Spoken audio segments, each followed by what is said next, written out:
I don't mean to sound hard-hearted about this, but I believe that if you reach a certain age, and if you really haven't achieved very much in your own terms, I don't think you can ascribe this to bad luck or a difficult childhood or any other external factor.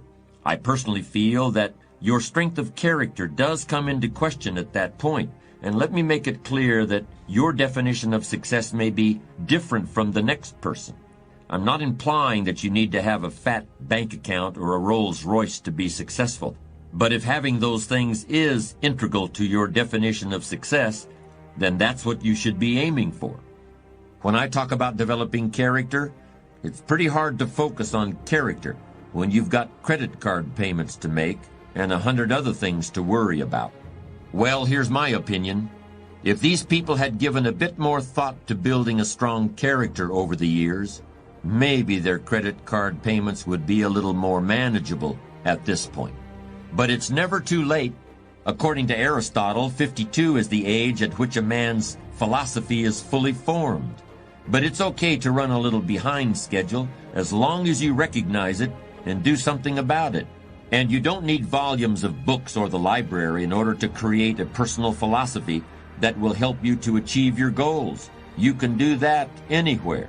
You can do it right here. In fact, we could all do ourselves a favor by developing the philosophy of an ant. There are at least two reasons why ants are unique and important. For one thing, an ant always knows where it wants to go, and it keeps trying to find a way of getting there, no matter what. If you put a pebble in front of an ant, the first thing it does is try to find a way around the pebble. It tries to go one way. If it can't get around there, it tries to go the other way. And if it still can't get around, then it tries to climb over the pebble. And if for some reason it can't climb over the pebble, it will try to lift the pebble, even though the pebble may be hundreds of times larger than the ant itself. And if it finds it can't lift the pebble, it will look for other ants to help. And if all the ants working together can't lift the pebble, they will finally start digging a tunnel underneath it. And even if that doesn't work, they will literally start trying to gnaw their way through the pebble. How long will they keep trying? They'll keep trying until they die. Because the one thing they will never do is quit. That's the ant's philosophy of achievement, and we might all want to incorporate it into our view of the world. The other reason ants are important is because of what they do in the summer. During the summer, the ants plan for the winter. They don't have any credit cards. They don't use the present moment to create debts and liabilities for themselves in the future. They use the present moment to create assets for themselves. Do you remember the fable about the ant and the grasshopper?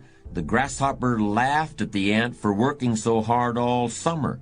The grasshopper just enjoyed himself, leaping around in the high grass without a care in the world. And when the winter came, he starved to death, while the ant had plenty to eat. Remember, we've all been grasshoppers at some point in our lives. Just make sure you're not one now.